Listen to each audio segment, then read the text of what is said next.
so you play Charles Dicken's mistress, Nelly Turnan, in the movie. So what about this role in particular drew you to the project?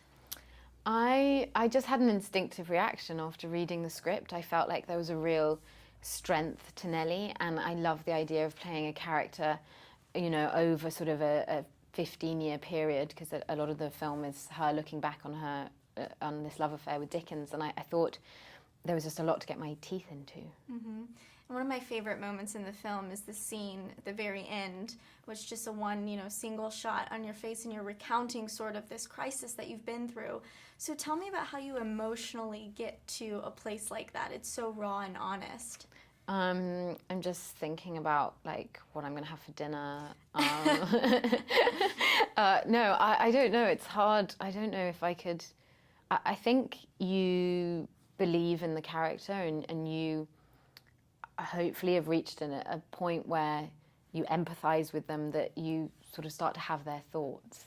Mm-hmm. But I don't know. It's quite hard to describe exactly what happens. It was very much just. I wanted to tell her story as truthfully as possible. I felt very protective of her. Mm-hmm. And working with Ralph Fiennes, who is such an exciting new director. So what's something unique about the way that he works with you? He is very, he's sometimes brutally honest, and will say, that was awful, do that again, it's phony. So he really pushes you as an actor. Mm-hmm. And he watches very closely, and some directors are less, they're more maybe visually based, and sometimes are a bit sort of more cautious around actors, but obviously Ralph's been doing it for so long, he's very sort of sharp-eyed. Mm-hmm. Now you've got Amazing Spider-Man 2 coming out, which I'm so excited that you're in. So what's the difference between working on, a bigger budget film like that as opposed to an indie like Crazy or, Breathe In? Well, they're so different. I mean, I'm so used to just being in some tiny room with like 4 crew members, having no time to do anything, and then doing something like Spider-Man is just extraordinary because the sets are huge and you have days to do like a 2-page scene. A single look at the camera. Yeah, exactly. It's just so calm. So I love moving between the two, actually, because they bring different things out of you as a performer. Right. And you're on the next season of Girls, which I'm also excited about. Tell me about your character. She's pretty awesome. You'll have to wait and see. Right.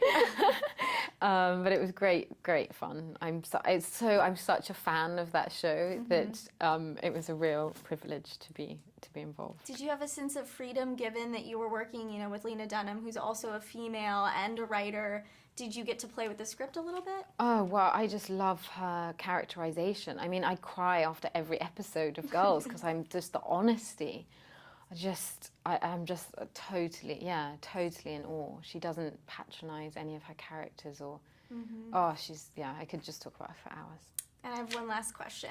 You've played some iconic roles like Miranda from The Tempest and Brideshead Revisited. Is there a single role that you're just dying to play? What would I love to do next?